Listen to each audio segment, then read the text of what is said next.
સૌને નમસ્કાર. મને ગમતું પુસ્તક વાર્તાલાપની ચોથા શનિવારની શ્રેણીમાં આપ સૌનો અસહ્ય ગરમીમાં અંદર થોડી ઠંડક છે અને તેમાં સ્વાગત છે. ખૂબ ગરમી છે પણ પુસ્તક મનને શાતા આપે એટલે આપણે સૌ પુસ્તક પ્રેમીઓ અહીંયા હાજર છીએ. આજના આપણા વક્તા પ્રોફેસર શક્તિકાંત જોશી સરનું લાઇબ્રેરી પરિવાર વતી હું સ્વાગત કરું છું. સર, ખૂબ સુંદર પુસ્તક એવું લઈને આપણે વચ્ચે આવ્યા છે. અભ્યાસુ વિદ્વાન એવી વ્યક્તિ આપણને આજે પ્રાપ્ત થઈ છે એનો અંદરથી ખૂબ જ આનંદ છે.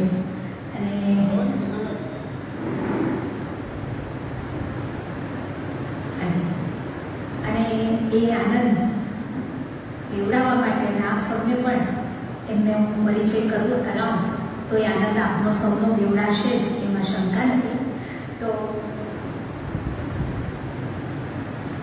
નિવૃત્ત પ્રોફેસર અને નિયામક સેન્ટર ફોર સોશિયલ સ્ટડીઝ VNSUના એમના એવો પ્રોફેસર છે, નિવૃત્ત છે.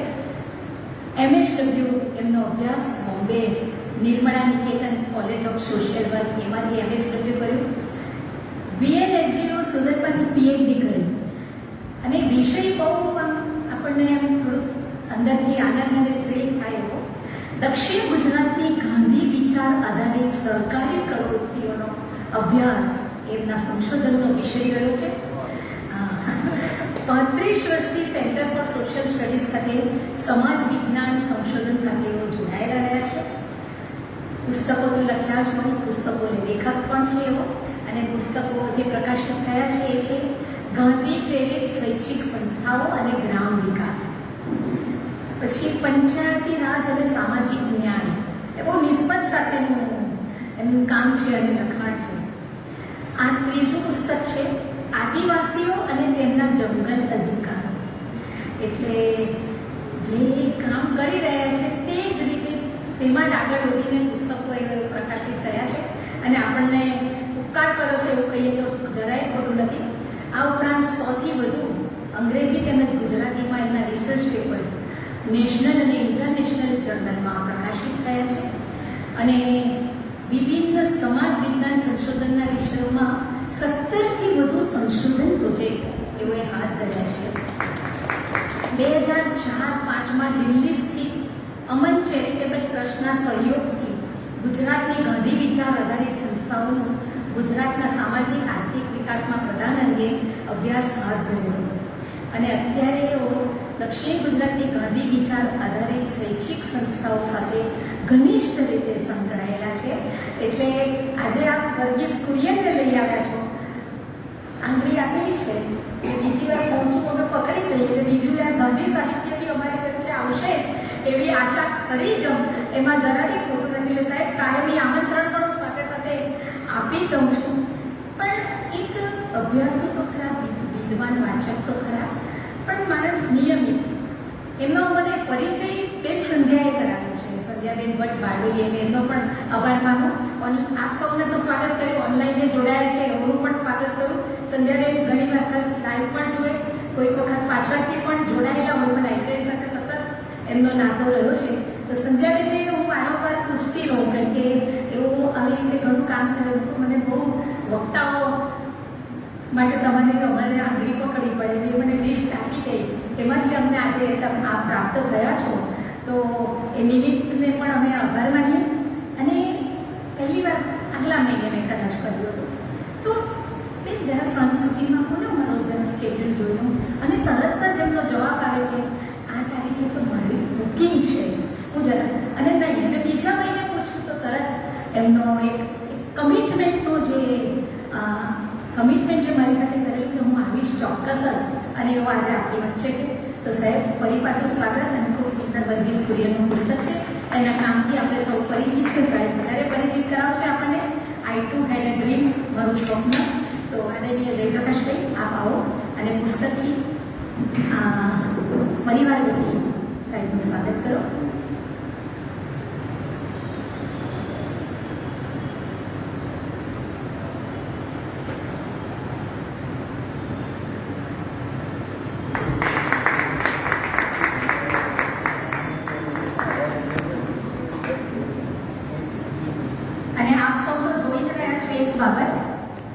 ગઈકાલથી વેકેશન વાંચન ઉત્સવ શરૂ થયો છે, જેનું શુભારંભ પણ આપણે વિશ્વ પુસ્તક દિને કર્યો. ગઈકાલે વાંચીકમનો ગયો, આજે હરિયાળી એટલે આજે આપણી સામે જે દેખાઈ રહ્યું છે એ બાળકોની અને અમારા સ્વાતિબેન પરીખની મહેનત દેખાઈ રહી છે. કે આ બાળકોએ કેટલું તૈયાર કર્યું છે, ત્યાં એ બધું મૂક્યું છે, એટલે ગ્રીન એમાંથી કેવી રીતે ક્રિએટિવિટી થાય એ આપણી સામે ઉપસ્થિત છે. એટલે ખાસ એનો પણ આપણે બિરદાવીએ સૌ. અને સાહેબ 45 જેટલી એક્ટિવિટી આખા વેકેશનમાં ચાલવાની છે, એટલે મજા પડે એવું છે બાળકોને પણ, આપણને બી એમ આનંદ આવે કે બાળકો સરસ બનાવે છે આપણે. તો હવે આગળનો બધો સમય સાહેબને આપીએ વર્ગીસ પૂજનની વાતો માટે. આવો સર. એક જ મિનિટ. હાજી. એમના પિતાજી પ્રબોધભાઈ જોશી એ પણ બહુ મોટા ગાંધીયન હતા, એટલે એમની બે વાતો કિરીટભાઈ આપણને કહે. ઓકે. હાજી. હા, એ મને સંધ્યાબેને ઓળખાણ પ્રબોધભાઈના થ્રુ જ આપે. એમના બહેનો પણ વાચકો છે. આદરણીય પ્રબોધભાઈ વિશે આપ અમને વાત વ્યતીત મૂકો તો વધારે ગમશે. ભાઈ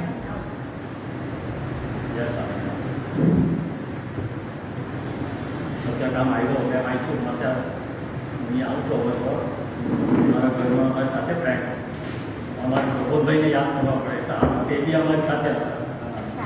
અમારી સાથે ઇવન ક્રિકેટ રમતા. પણ પ્રબોધભાઈ એટલે એમને આખી ગીતા મળે, બધા શ્લોક મળ્યા. અને ઝીણાભાઈ તે જમાના જ્યારે રાત ચાલતું હતું, 21 પોતાના જ્યારે આખા દેશના હેડ હતા, ત્યારે આખું સુરત જિલ્લા એમણે પ્રબોધભાઈને સોંપ્યો. 2 વારે આખા સુરત જિલ્લાના કોંગ્રેસના પ્રમુખભાઈના હતા. પણ અમારો બ્રહ્મ સમાજ છે, લગભગ 300-350 ઘરો બ્રહ્મણમાં છે યારામાં કોકમાં. પણ બધા સાથે હળી મળીને એ પ્યોર ખાદીદારી, જેમ ઝીણાભાઈ ખાદીદારી તેમ અમારા પ્રબોધભાઈ. ને અમારા ફેમિલી સાથે તો 7 પેઢીનું છે. એટલે મને થયું કે એ બોલે એ પહેલાં મારે પ્રબોધભાઈને બી પહેલાં તો સોરી તો તમને ડિસ્ટર્બ કર્યા. અમારી માટે બી એક જાણકારી આપણે એવી આશા રાખે કે અહીંયા કન્ટિન્યુ ગમે ત્યારે આપણને પાછો એ લાભ આપે. Thank you. સોરી. અને અમારા પ્રશાંતભાઈના ફાધર નરેન્દ્રભાઈ સાથે બી પ્રબોધભાઈ આ જ વાત કરું છું. હું તો અહીંયા મારા સુંદરવન સોસાયટીના છતાં ગયા વર્ષે જ નહીં લાવ્યો. 3 વર્ષથી મારા છોકરાઓને રિક્ષામાં ભરીને અહીંયા સવારે લાવતા. આ લોકો ચાલો રિક્ષામાં કરતો બધો મારો આવાજ.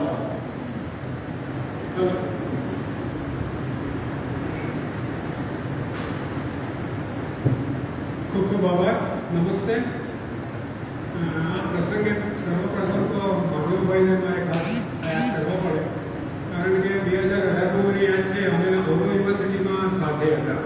એટલે ઘણી બધી વખત શૈક્ષણિક કાર્યક્રમો અમારી સાથે થાય, અને બીજી જ મુલાકાતમાં મને એમનું ઘણું બધું આકર્ષણ કર્યું.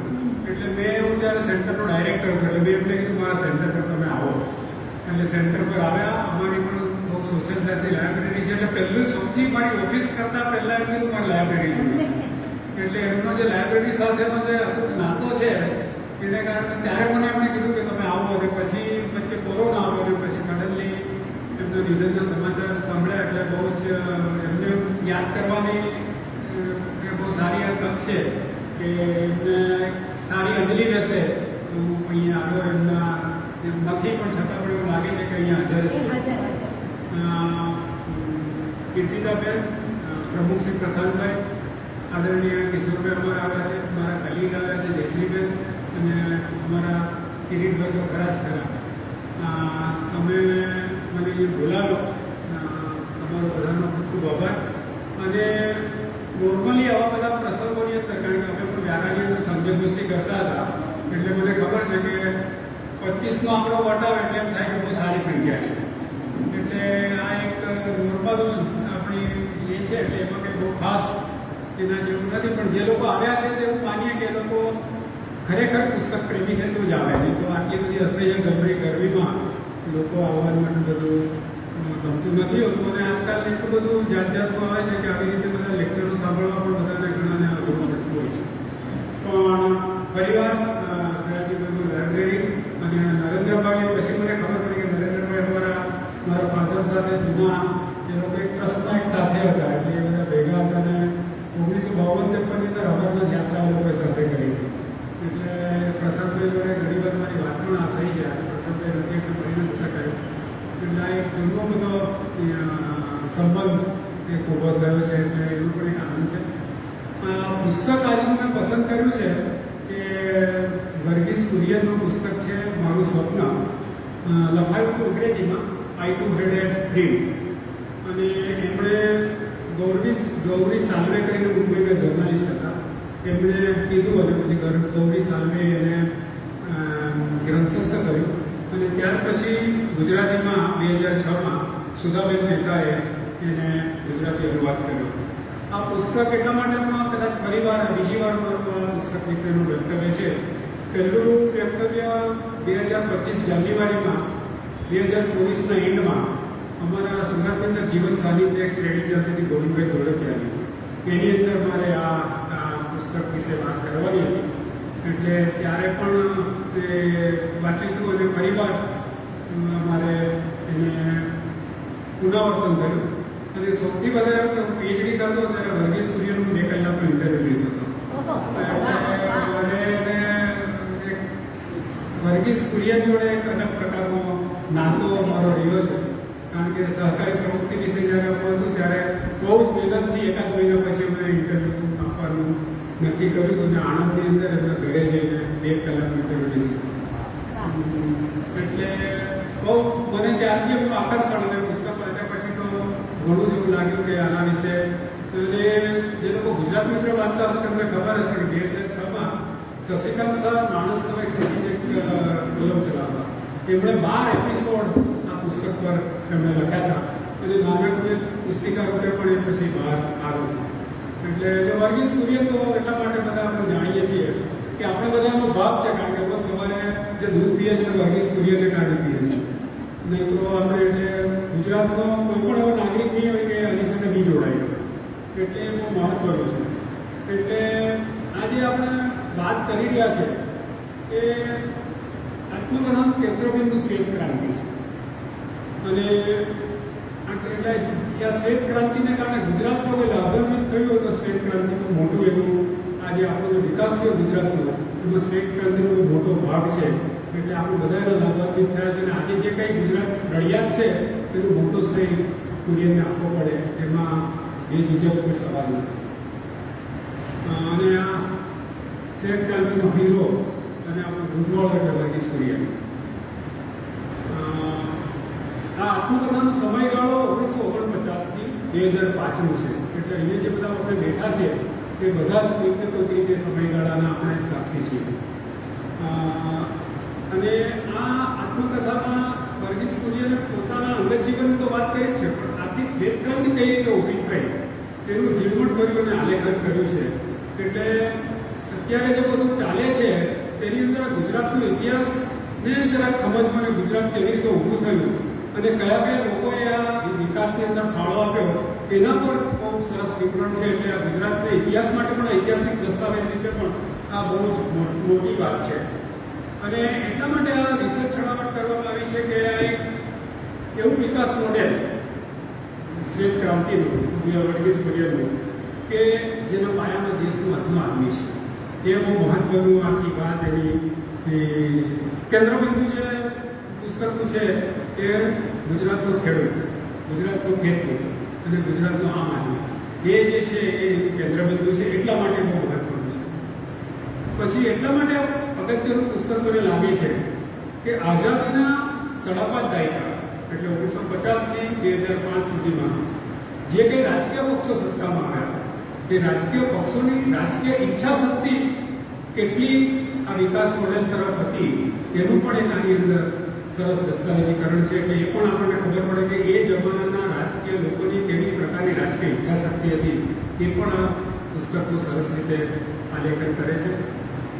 પછી મહત્વની વસ્તુ કે 1950ની 1949ની આ શરૂઆત થઈ એટલે ત્યારે જે બધા જોડાયા એ બધા આઝાદીના લડવાઈ હતા. અને એ આઝાદી મળ્યા પછી એ લોકોને એવું લાગતું હતું કે આપણે નવા સમાજનું નિર્માણ કરવું છે. તો કયા પ્રકારના સમાજનું નિર્માણ કરવું છે તેની ઈચ્છા આ આખા પુસ્તકની અંદર છે. એટલા માટે પણ એવું મહત્વનું છે. અને ત્રીજું કે અંગ્રેજો ગયા પછી આપણા હાથમાં વહીવટનું માળખું આવ્યું. એટલે એ વહીવટના માળખાની અંદર જે અમલદારશાહી હતી, એ અમલદારશાહીએ કેવી રીતે આ વિકાસના વાતને કેવી રીતે એ લોકોએ જોઈ અને કેવી રીતે એને સપોર્ટ કર્યો, કેવી રીતે મદદ કરી, તેની પણ આ વાત આ પુસ્તકમાં છે. અને છેલ્લે આ દેશની જે બુનિયાદ છે, દેશનું જે પ્રાણ છે, એ પ્રાણ એટલે ધરતીપુત્ર. એ ધરતીપુત્ર કિસાનની આશા, અપેક્ષા અને આકાંક્ષાની આ વાત આ પુસ્તકમાં છે. એટલે આ પુસ્તકો મહત્વનું છે. એટલે આટલી પૂર્વ ભૂમિકા પછી મને એવું લાગે છે કે આ પુસ્તકની આત્મકથાની પ્રસ્તાવના છે રતન ટાટાએ લખી છે. એટલે રતન ટાટાના 4 લાઈન મને લાગે છે કે વાંચવા જેવી છે. આમુખની અંદર રતન ટાટા લખે છે, ડૉક્ટર પુનિયાને ભારતના ડેરી ઉદ્યોગ માટે જે કંઈ કર્યું તે ખરેખર ચમત્કારિક છે. એ વાત પર તેવી જ આપણને વિચાર આવી શકે કે જો આપણી પાસે આ પ્રકારના દીર્ઘદ્રષ્ટા અને એવી જ સદનિષ્ઠા અને રાષ્ટ્રીય ભાવના ધરાવતા 1000 પુનિયાનો હોત તો આજે ભારત ક્યાં જઈ ગયું હતું. આ રતન ટાટાની આમુખની અંદર આ વાત પુનિયા વિશે લખી છે. હવે આ મેં આખું મારું પ્રવચન, ખબર નહીં મારી પાસે કેટલો સમય છે, પણ જેટલો ટૂંકાવીને પણ આપણે વાત કરીએ તો 4 ભાગની અંદર મેં આખી વાતને મૂકી છે. કે પહેલાં કારણ કે જ્યાં દૂધની શ્વેતક્રાંતિ ઊભી થઈ એ ખેડા, અને ખેડાનો ઇતિહાસ જાણવા તો જ આપણે ઓનલી શ્વેતક્રાંતિની સફરને જાણી શકીએ. એટલે થોડોક મેં ખેડાનો ઇતિહાસ લીધો છે. ત્યાર પછી કુરિયનનું અંગત જીવનની વાત કરી છે. ત્યાર પછી કુરિયનની જે આ અમૂલની સ્થાપના કરી એમાં એને જે પ્રકારના રાજકીય લોકો સાથે અનુભવ થયા એનું એક ત્રીજી વાત છે. અને ચોથું વાત કે આ અમૂલને કારણે શું પરિવર્તન દેશમાં અને રાજ્યમાં આવ્યું અને એક માનવીમાં શું આવ્યું તેની વાત આમાં છે. એટલે 4 ભાગની અંદર મેં આખી વાતને મૂકવાનો પ્રયાસ કર્યો છે. હવે ખેડા જે છે એની ઐતિહાસિક પરિપ્રેક્ષ તો જાણવા જેવો છે કે 1918માં આપણે બધા જાણીએ છીએ કે ખેડાનો બહુ મોટો સત્યાગ્રહ સરદાર વલ્લભભાઈ પટેલની નેતાગીરીમાં થયો હતો અને બહુ સફળ સત્યાગ્રહ થયો હતો. અને જેની અંદર બધા જે ખેડૂતો હતા તેને બ્રિટિશ હુકુમતને ઝુકાવવાનું બહુ મોટું સફળ આંદોલન કર્યું હતું. એ ખેડાની આ પાર્શ્વભૂમિ છે. આણંદ અને ખેડાના ખેડૂતો મહેનતકશ અને ખેતી અને પશુપાલનના વ્યવસાયમાં મજબૂત રહ્યા, જેને કારણે 1855 એટલે આજથી 125 વર્ષ પહેલાં એક અંગ્રેજે અહીં ખેડાની અંદર એક અંગ્રેજ ઉદ્યોગપતિએ ક્રીમરી એટલે કે ક્રીમ બનાવવાની ફેક્ટરી ત્યાં બનાવી હતી. કારણ કે ખેડાનો એક ઇતિહાસ 1855. ત્યાર પછી 1926માં એક જર્મને ખેડાની અંદર પનીર બનાવવાની ફેક્ટરી નાખી. અને 1930માં જે તમે બધા જ કદાચ જાણતા છો, 30માં એક મુંબઈનો ઉદ્યોગપતિ પેસ્તનજી એદલજી એણે માખણ બનાવવાની ફેક્ટરી કરી. અને એ પેસ્તનજીની વાત જરા ડિટેલમાં કરવી છે. પેસ્તનજીએ બહુ ખાસ શિક્ષણ લીધું નહોતું, પરંતુ વહીવટ, ઉદ્યોગ સાહસિક અને જોખમ ઉઠાવવા માટે બહુ તૈયાર હતા. અને પેસ્તનજીના જોડાણ નવસારી સાથે હતું એવું એક જગ્યાએ મેં વાંચ્યું છે. અંગ્રેજોને માખણ ખાવાનો બહુ શોખ હતો. એટલે ધ્યાનમાં લઈને પેસ્તનજીએ તેના બટરને પોલ્સન બટર એવું નામ એટલે એ જે પોલ્સન બટર જે આવ્યું એ પોલ્સન બટર નામનું એનું વેચાણ શરૂ થયું. અને આપણે ગુજરાતીમાં કોઈને બહુ ચાપલુસી કરી પોલ્સન લગાવે છે.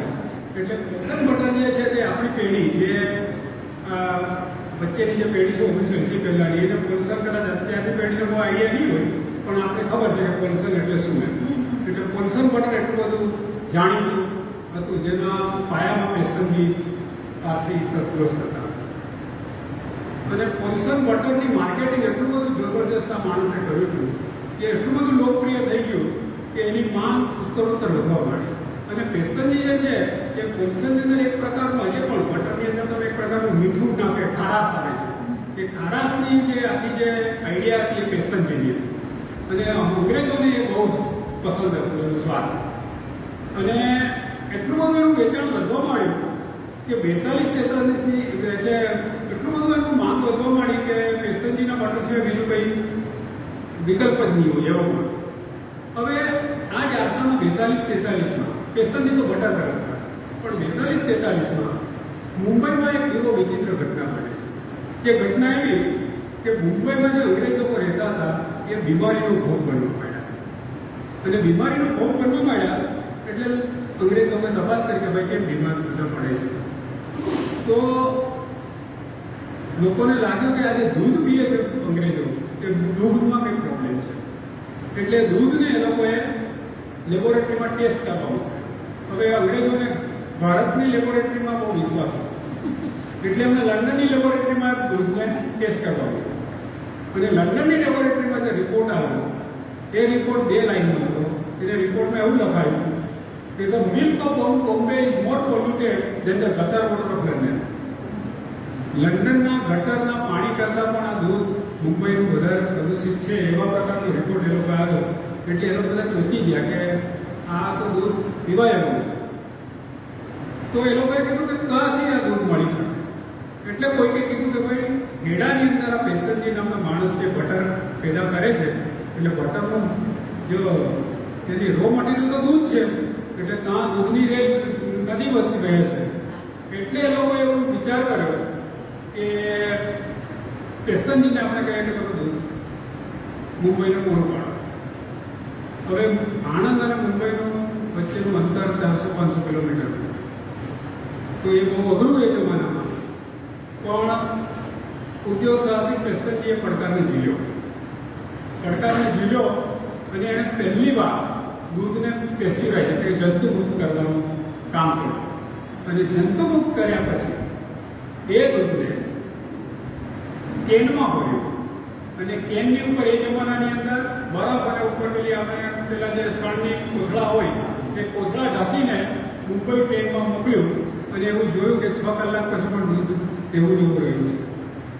એટલે અંગ્રેજોને લાગ્યું કે આ પ્રયોગ સફળ થયો છે, એટલે પેસ્તનજીને કીધું તમે દૂધ સપ્લાય કરો.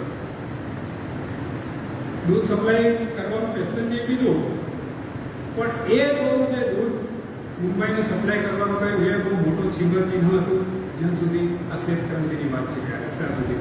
કારણ કે દૂધ ખેડાથી દૂધ મુંબઈ જાય એ બહુ મોટી ઘટના હતી. એ ઘટનાનો પાયો બેસિકલી આ શ્વેત ક્રાંતિનો પાયો છે. પણ મુંબઈ સરકારે પોલ્સનને દૂધ પૂરું પાડવાનું તો ઓર્ડર આપ્યો, પણ પેસ્તનજી પણ બહુ ચાલાક. એણે મુંબઈ સરકારને 4 શરત મૂકી કે આ શરત જો મંજૂર હોય તો જ હું આ દૂધ પૂરું પાડું. તો એ કઈ 4 શરત? તો કહે કે આની સમગ્ર પ્રોસેસિંગ જે થાય દૂધને કે પેસ્ચ્યુરાઇઝની તેનો ખર્ચ સરકારે ઉઠાવવાનો, દેટ ઇઝ નંબર 2.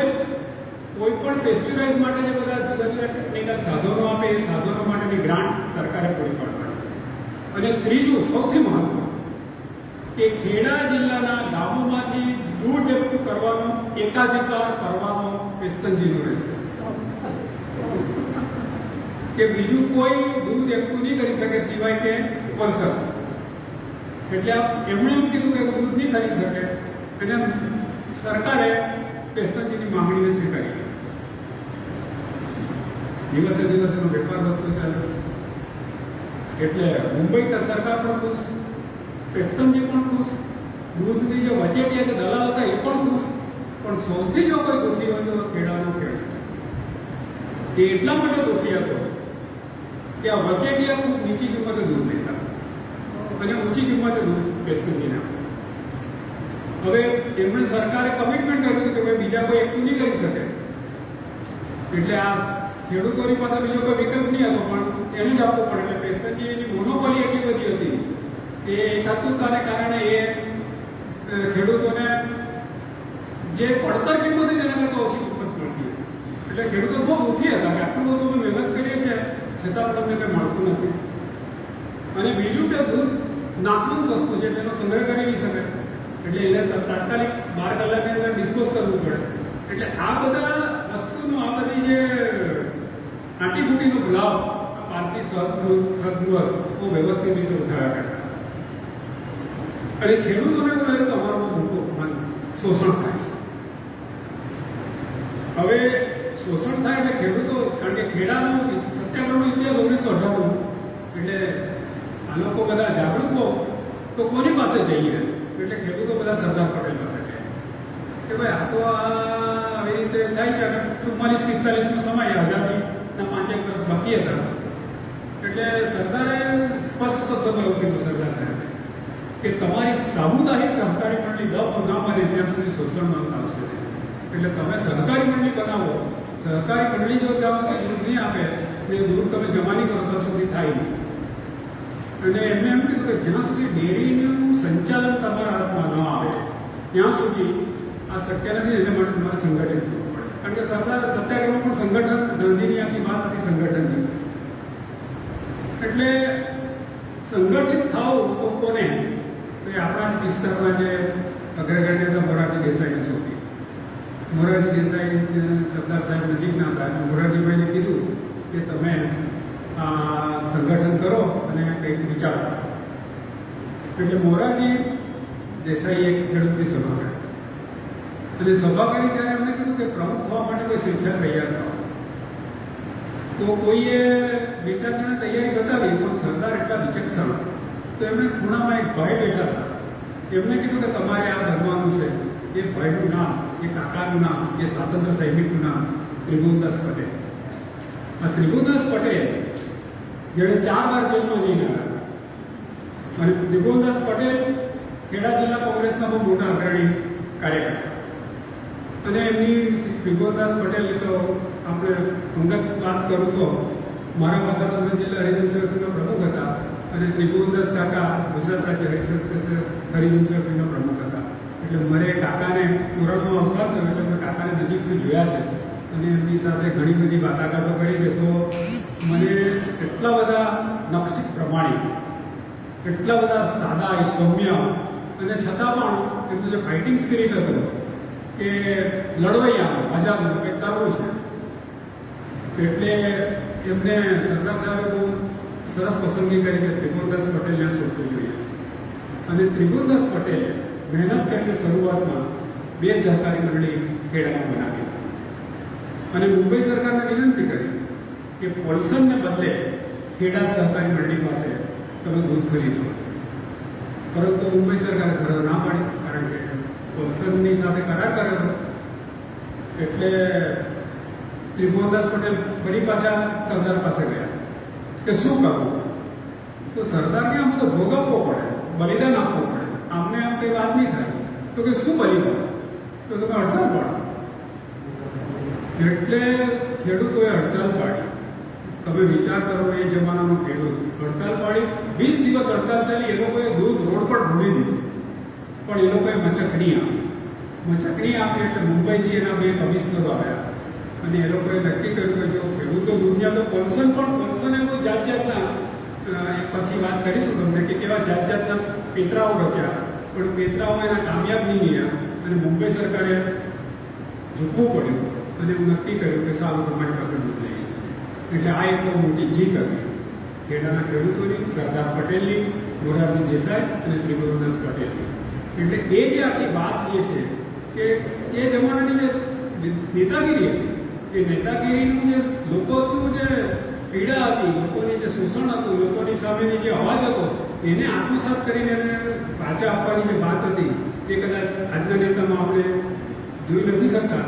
એ જૂના નેતામાં એટલા માટે આ બહુ મહત્વનું આખો ઇતિહાસ છે, મહત્વનું જાણવા જેવું છે.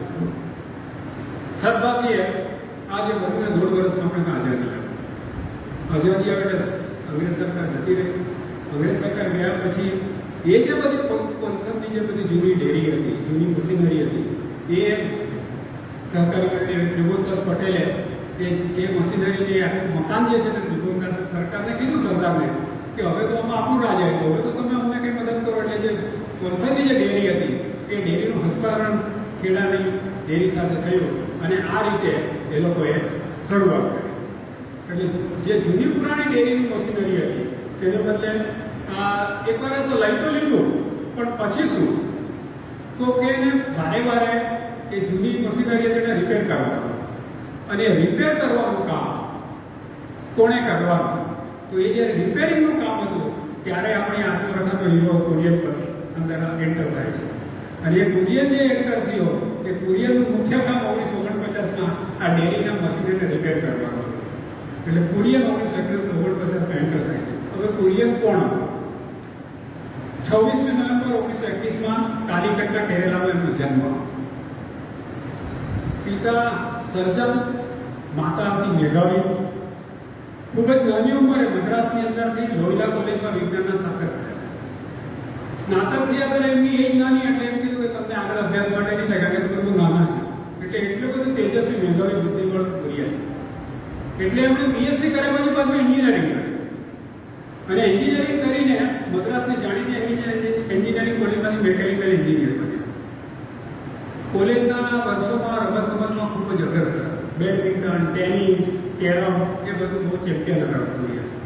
બોક્સિંગમાં એમણે યુનિવર્સિટીનું પ્રતિનિધિત્વ કરેલું અને એક જમાનામાં એમણે આખા શરીર ઘોડા પર બધા ચકામાં થઈ ગયા હતા કે હું કુરિયાને આ આત્મકથામાં લખ્યું છે. એમને એવું હતું કે એન્જિનિયરિંગ પછી મારે આર્મીમાં જવું જોઈએ, પણ આર્મીમાં જવાને માટે 22 વર્ષની ઉંમરે તેના પિતાજીનું અવસાન થયું. એટલે પછી એમણે ખ્યાલ પડતો મૂક્યો અને એમના ફાધરના અવસાન થયાને કારણે એટલે એના નાના એમને પહોંચી લઈ ગયા, અત્યારનું પહોંચી, અને ત્યાં લઈ જઈને એને બધું એનો ઉછેર કર્યો. અને કુરિયનના મામા એ ભારત સરકારના નાણામંત્રી જોન મથાઈ, તમને ખ્યાલ હોય તો આપણે પહેલા ફાઇનાન્સ મિનિસ્ટર જોન મથાઈ એ કુરિયનના મામા. એટલે સ્વાભાવિક છે કે મામાનતા ઉછેર હોય એટલે જે પ્રકારનું બધું ઉછેર હોય તેનું જુદા જ પ્રકારનો ઉછેર હોય. અને જોન મથાઈ એટલે તો બહુ મોટું નામ.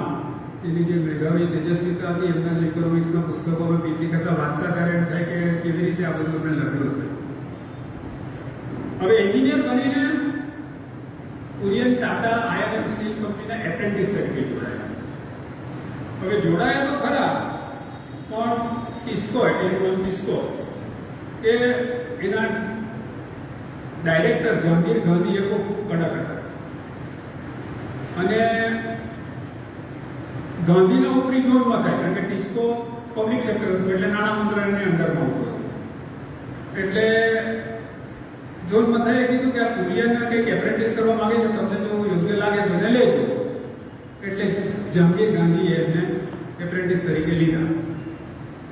હવે જ્યારે એપ્રેન્ટિસ તરીકે હોસ્ટેલમાં રહેતા ત્યારે જોબ મથાઈ એકવાર એને મળવા આવ્યા.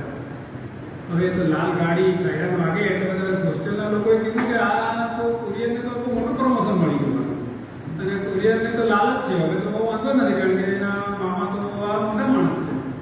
એટલે કુરિયનને આ બધું લોકો કહેવા પડ્યા. હોસ્ટેલમાં સાંજે જમે એટલે બધા કુરિયનને એક જમાનામાં કુરિયનને ગાળ દેતા હતા, સાહેબ હિસાબે કરવા માંડ્યા. એટલે કુરિયનને એવું લાગે કે આ મારા સ્વમાન છે, મારા સ્વમાન પર મોટો કઠોરાઘાત છે. એટલે કુરિયને નક્કી કર્યું મારે ટિસ્કો છોડી દેવું છે.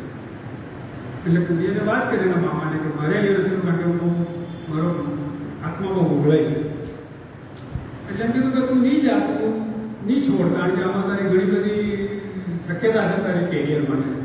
એણે કીધું ના, મારે રહેવું જ નથી, કારણ કે બધા મને આવી રીતે, કારણ કે મારે અલગ મારું વ્યક્તિત્વ છે. નોકરી છોડી દીધી એમણે. અને સંજોગો પસાર એ જમાનામાં બ્રિટિશ સરકારની જાહેરાત આવી કે જેમાં 500 વિશિષ્ટ કૌશલ્ય પ્રાપ્ત યુવાનોને તાલીમ માટે પરદેશ મોકલવાની. એટલે કુરિયને અરજી કરી અને એમનું એકચ્યુઅલી આઈડિયા પરદેશ જઈને મેટરલોજી એટલે કે ધાતુશાસ્ત્ર અને ન્યુક્લિયર ફિઝિક્સમાં એમણે ભણવું હતું આગળ. એટલે ઇન્ટરવ્યુ સિલેક્શનમાં ગયા અને ઇન્ટરવ્યુ સિલેક્શનમાં એક જ સવાલ એમને પૂછ્યો કે તમને ખબર છે પાસ્ચરાઇઝર એટલે શું, પાસ્ચરાઇઝેશન એટલે શું? એટલે કુરિયને કીધું કે પાસ્ચરાઇઝેશન એટલે જંતુ મુક્ત કરવાનું કામ. સારું, તમે પાસ થઈ ગયા. અને એમ કીધું કે તમને ડેરી એન્જિનિયરિંગમાં અમે એડમિશન આપી દઈશું. કુરિયન કહે કે પણ મારે તો મેટ્રોલોજીમાં જવું છે, મારે ન્યુક્લિયર ફિઝિક્સ ભણવું છે, મારે ડેરી એન્જિનિયરિંગમાં જવું નથી. તમારે નહીં જાઓ તો તમારી સ્કોલરશીપ કેન્સલ. એટલે કુરિયને ટિસ્કોમાંથી છૂટવું હતું એટલે ના છૂટકે એણે આ સ્વીકારી લીધું. સ્વીકારી લીધું અને એણે 6 માસ માટે પરદેશ જતા પહેલા 6 માસ માટે એમણે બેંગ્લોરની ઇમ્પેરિયલ ડેરી રિસર્ચ ઇન્સ્ટિટ્યૂટ મોકલવામાં આવ્યા. ત્યાં ગયા તો ત્યાં બધા લોકો એને બહુ ધુતકારતા કે આ અમથો આ ડેરીમાં આવી ગયો છે, એનો રસ તો મેટ્રોલોજીમાં છે, ન્યુક્લિયર ફિઝિક્સમાં છે. એટલે કે એમને કંઈ બહુ ખાસ ભણ્યું નહીં ત્યાં. અને પછી એને પરદેશ મોકલી દીધા. અને મિશિગનમાં એ ત્યાં ગયા અને યુનિવર્સિટીમાં જઈને એમણે સંશોધન તો મેટ્રોલોજી અને ન્યુક્લિયર ફિઝિક્સનું જ કર્યું. અને એને એ સંશોધન બહુ મહત્વનું હતું કુરિયનનું. અને એ એવું સંશોધન હતું કે લોખંડને તમે કેટલું પણ પીગાળો છતાં પણ એના વારસાગત લક્ષણો એમને એમ જ રહી જાય છે. That is his basically contribution in the field of મેટરોલોજી.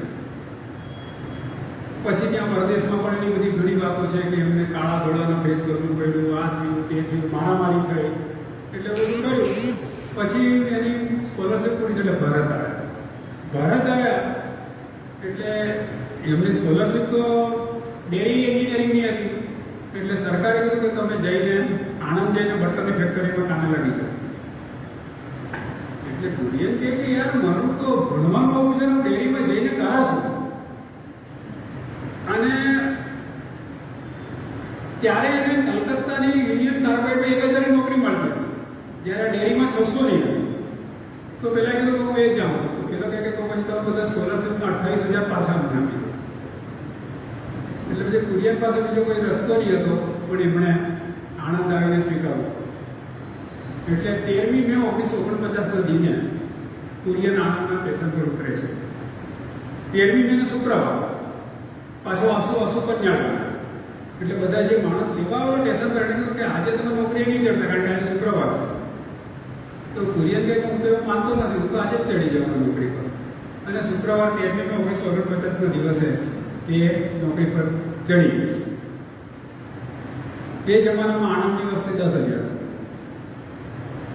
એકદમ ધૂળિયું, જ્યાં નામ કોઈ પણ જાતની સગવડની. ન્યુયોર્કમાં એકદમ સરસ એમનું જીવન જીવેલા.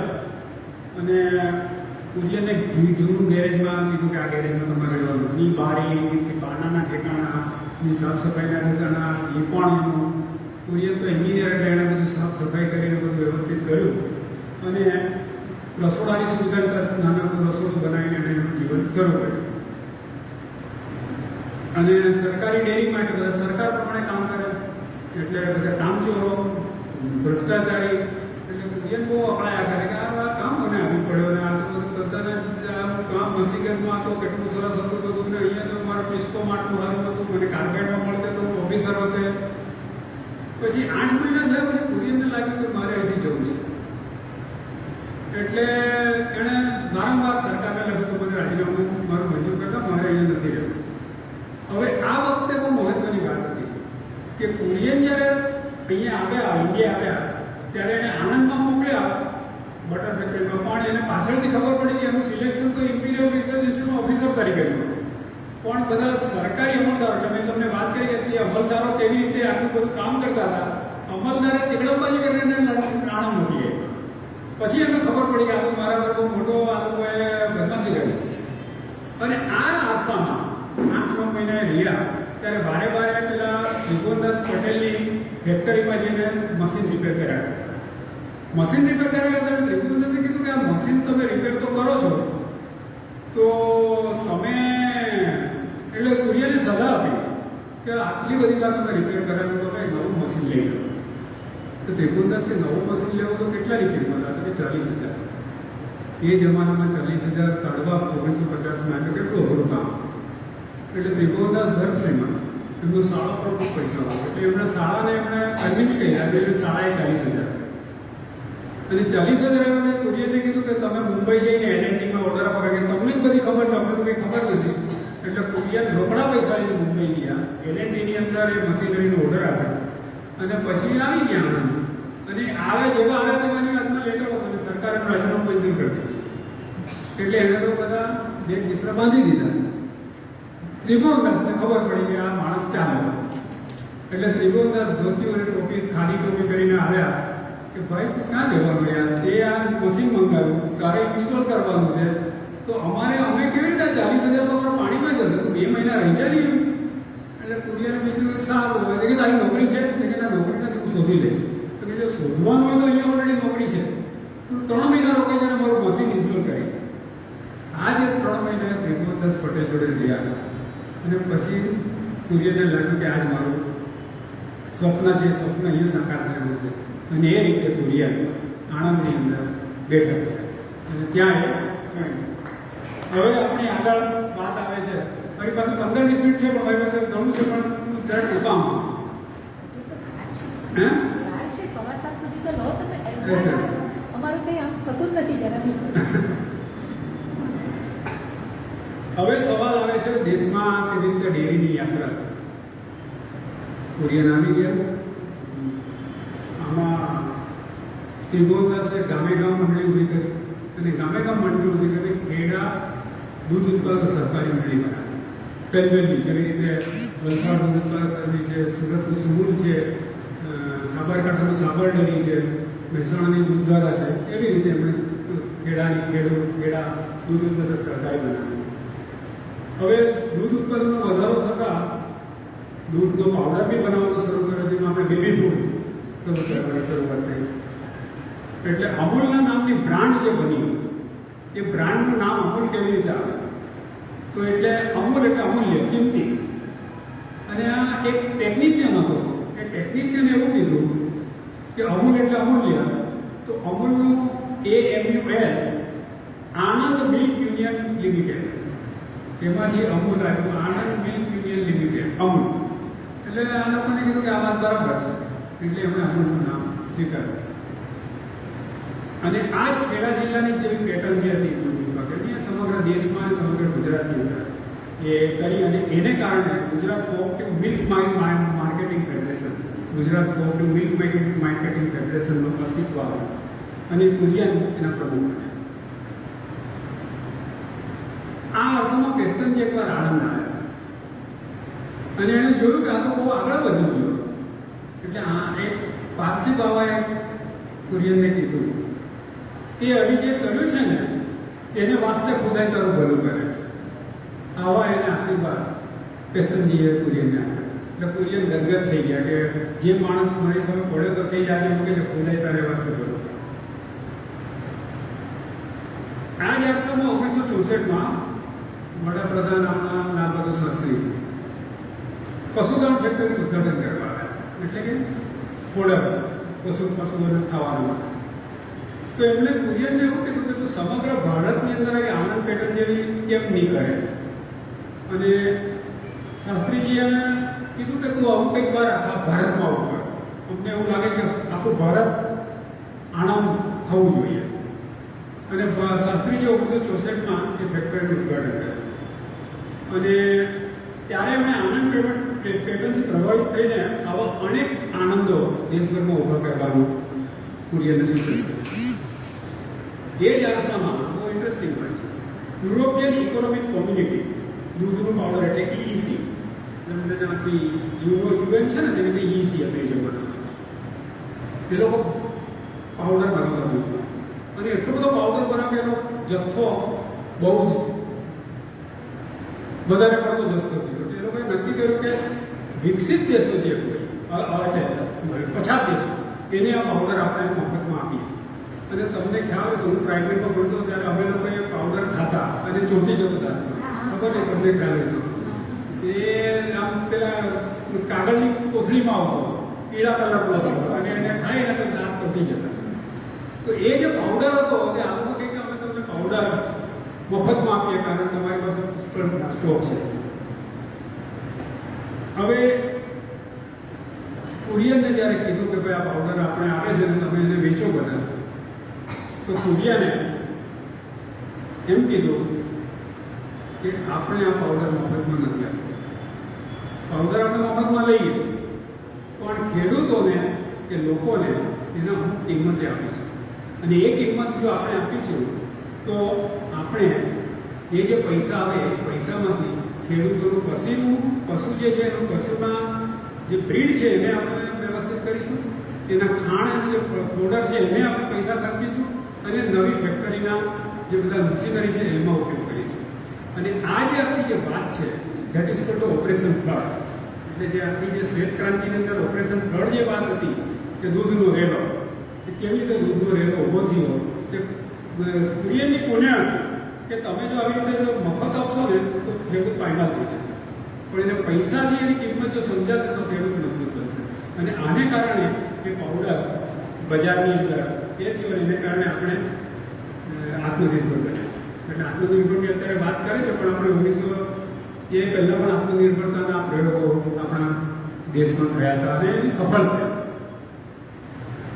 ઓપરેશન ફ્લડ 1970 થી 1990ના સમયગાળામાં ચાલ્યું અને તેની તમામ જવાબદારી નેશનલ ડેરી ડેવલપમેન્ટ બોર્ડ એનડીડીબીને મળી. એનડીડીબીના પ્રમુખ પણ કુરિયન. અને દૂધનું ઉત્પાદન 1949માં સરેરાશ આપણી જે વસ્તી હતી એના માથાદીઠ દૂધ આપણને 90 ગ્રામ મળતું. આજે 140ની વસ્તીમાં 140 કરોડની વસ્તીમાં માથાદીઠ 500 ગ્રામ દૂધ આપણને મળે છે. એટલે 50 ગ્રામ દૂધ અને આજે 500 ગ્રામ. આ બહુ મોટી શ્વેતિક ક્રાંતિ થઈ એનું આ બહુ મોટું પ્રમાણ છે. એટલે આજે કુરિયરે જે કર્યું એ આ 2 કરોડ એના ખેડૂતો એના સભાસદ છે અને કરીબન 2000થી ઉપર દૂધ ઉત્પાદક સંઘો છે અને 68 લાખ કોઓપરેટિવ સોસાયટીઓ છે. એટલે આ બહુ મોટું એક ગજબનું આ કે ને શ્વેત ક્રાંતિ, એટલે માટે એનું નામ ક્રાંતિ છે કે arriવેલું છે. હવે કુરિયન એટલા બધા વિચક્ષણ, એ એટલા બધા હોશિયાર કે એમની સાથે જે સંબંધો હતા એ સંબંધોનું લિસ્ટ તમને આપણે જોઈએ તો લાગે કે આ કેવો માણસ. સરદાર વલ્લભભાઈ પટેલ સાથે એમણે કામ કર્યું, મોરારજીભાઈ દેસાઈ જોડે કામ કર્યું, ત્રિભુવનદાસ પટેલ જોડે કામ કર્યું, રાજેન્દ્ર બાબુ સાથે એમણે કામ કર્યું, પંડિત જવાહરલાલ નહેરુને બહુ પ્રિય હતા, વાયબી ચૌહાણ આપણા નાણામંત્રી, ટી.કે. કૃષ્ણમાચારી, સી. સુબ્રમણ્યમ, ઇન્દિરા ગાંધી, રાજીવ ગાંધી, એચ.એમ. પટેલ, મનોભાઈ શાહ, નરસિંહ રાવ. આટલા બધા લોકો સાથે એમણે નજીકનું સંબંધ રહ્યો અને એમણે ધરેલું કામ આ લોકો પાસે પડ્યું અને આ બધા જ રાજકારણની અંદર મહત્વના પદો પર રહ્યા. હવે કેટલાક આખા પ્રોસેસ થઈમાં કેટલાક તો ઇન્ટરેસ્ટિંગ પ્રસંગો બન્યા. પ્રસંગો મને લાગે આપણે જાણવા જોઈએ કે 1962માં આપણું ચીનનું યુદ્ધ થયું હતું અને પંડિત નહેરુએ કુરિયનને કીધું કે સેના માટે પાવડર તમે સપ્લાય કરો. હવે સિયાચીનમાં અને બધે લડાઈ કરી તો એમાં દૂધનો પાવડર તો અવશ્ય જોઈએ. તો એમણે કીધું 3000 ટન પાવડર જોઈએ અને અમૂલની ક્ષમતા ફક્ત 1000 ટન. કુરિયને કીધું કે હું દૂધનો પાવડર પૂરો પાડીશ. પણ તો સન્નાટો થઈ ગયા, કરશે કેવી રીતે માણસ? કોઈ પણ જાતની આર્થિક મદદ નહીં લીધી અને સરકારને હાથ લંબાવ્યા વગર એમણે દેશની કટોકટી હોય ત્યારે અમૂલે ને ખેડૂતોએ પ્રદાન કરવું જોઈએ અને એમણે 3000 ટન પાવડર ઊભો કરીને ચીનના યુદ્ધની અંદર પૂરો પાડ્યો. આ એમનું દેશભક્તિ હતી. હવે પાછળ જે લાલ બહાદુર શાસ્ત્રીજી આવ્યા હતા તો 1964માં લાલ બહાદુર શાસ્ત્રી આણંદમાં. એટલે લાલ બહાદુર શાસ્ત્રી બિચારા તમે જાણતા હશો, બહુ સીધો સાધો એકદમ ખેડૂતનો પુત્ર. એટલે એમણે કીધું કે મારે બધું તમારું કામ જેમ નથી જતું, મારે જઈને ગામડામાં રહેવું છે. તમે આ કર્યું કેવી રીતે ચાલો? એટલે એમણે ગામ કંજેટા કરીને ગામ હતું કે મારે ત્યાં રહેવું છે મારે. લાલ બહાદુર શાસ્ત્રી કંજેટા ગામમાં ગયા અને બધો ફર્યા, ખેડૂતોને મળ્યા. બહુ સરસ એની અલગ એક પુસ્તક પણ એનું કોઈકે લખ્યું છે. અમારા સોશિયોલોજીના એક પ્રોફેસર છે આણંદના એમ.એસ. પટેલે, એમણે બહુ સરસ વાત કરી છે. તો એમણે બધું ફર્યું મૂક્યું. પછી પૂછ્યું કે આ બધું બરાબર છે, અહીંયા પાણી છે, પશુપાલન લોકો કરે છે, એની જમીન કાળી છે અને ખેડૂતો મહેનત કરશે, તો ઉત્તર પ્રદેશમાં મારા રાજ્યમાં પણ આ બધું જ છે, તો મારા રાજ્યમાં કેમ આવું નથી થતું અને તમારા અહીંયા કેમ થાય છે? તો કુરિયને એમને એક જવાબ આપ્યો કે તમારા બધા જ તારણો એકદમ સચોટ છે, પણ એક તફાવત તમારે નોંધવાનું તમે ભૂલી ગયા. એ તફાવત એવો કે અમૂલ ડેરીની માલિકી ખેડૂતોની છે,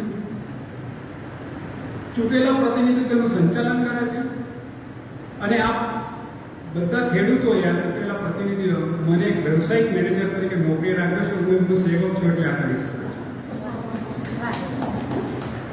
એટલે લાલ બહાદુર શાસ્ત્રી કીધું કે અચ્છા આવી વાત છે. અને શાસ્ત્રીજી એવું કીધું કે તો પછી તમે આવા કુરિયન બનાવો તો એ આપણો દેશ શ્વેત ક્રાંતિ થઈ શકે. કુરિયને પડકાર ઝીલ્યો અને નેશનલ ડેરી ડેવલપમેન્ટ બોર્ડ બનાવ્યો અને નેશનલ ડેરી ડેવલપમેન્ટ બોર્ડ બનાવીને સમગ્ર દેશમાં આ ડેરીની શરૂઆત કરી અને આજે આપણે એનું વિઝન જોઈ શકીએ છીએ. ઓપરેશન ફ્લડની તમને વાત કરી, પણ એ બધામાં ઓપરેશન ફ્લડ જ્યારે ચાલતું હતું ત્યારે આપણે કૃષિ પ્રધાન હતા, મતલબ કે ઇન્દિરા ગાંધી એમાં હતા રાવ વિરેન્દ્રસિંહ કૃષિ હતા. અને લોકો કારણ કે જ્યારે કુરિયર બધું કરતા ત્યારે ઘણા બધા તો તેજસ્વી હોય ને બધાને ઘણા બધા એમ થાય કે આ માણસ બહુ આગળ ચાલે અમે પાછળ રહી જાય એટલે બધા એને ભંભેરણી કરી કે આ ઓપરેશન ફ્લડ છે તેમાં બહુ પૈસા બધા વેરફાઈ ગયા છે. અમારા સેન્ટરમાં એસીબી જાણે છે તમારા સેન્ટરમાં 1985ની અંદર એક બેન આવેલા શાંતિ જોશ કરીને એમણે ઓપરેશન ફ્લડ પર એક આખું પુસ્તક લખ્યું છે, ક્રિટિકલ લખ્યું છે, પણ એની વાત કોઈ વાત. તો રાવ વિરેન્દ્રસિંહે ત્યારે યોગેન્દ્ર મકવાણા ગુજરાતના રાજ્યસભાના મેમ્બર એ ડેપ્યુટી કૃષિ મંત્રી પાર્લામેન્ટે નક્કી કરી નાખ્યું કે આ એનડીડીબી પર એક તપાસ સમિતિ માટે કુરિયન, કારણ કે જવાહરલાલ નહેરુ પહેલા ઉદઘાટનમાં જવાહરલાલ નહેરુ આવ્યા ત્યારે ઇન્દિરા ગાંધી એકદમ નાના, એટલે ઇન્દિરા ગાંધીને બહુ જ એકદમ આકર્ષણ હતું આનંદ, એટલે કુરિયનને તરત જ ઇન્દિરા ગાંધીને એપોઇન્ટમેન્ટ મળી. અને એમણે ઇન્દિરા ગાંધીને કીધું કે શું કરવું છે કુરિયન? તો કુરિયને કીધું કે આવું કંઈક તિકડમબાજ ચાલે છે મારા પર આ એનડીડીબી પર એક ઇન્ક્વાયરી કમિટીની વાત છે. તો ઇન્દિરા ગાંધીએ તરત જ કીધું કે આ ઇન્ક્વાયરી નહીં થશે. બીજે દાડે રાવ વિરેન્દ્રસિંહને માફી માંગવી પડી અને રાવ વિરેન્દ્રસિંહે રાજીનામું આપ્યું. જો આ રાજકીય ઈચ્છા શક્તિ નહોતે તો આ એનડીડીબી બંધ થઈ જાય.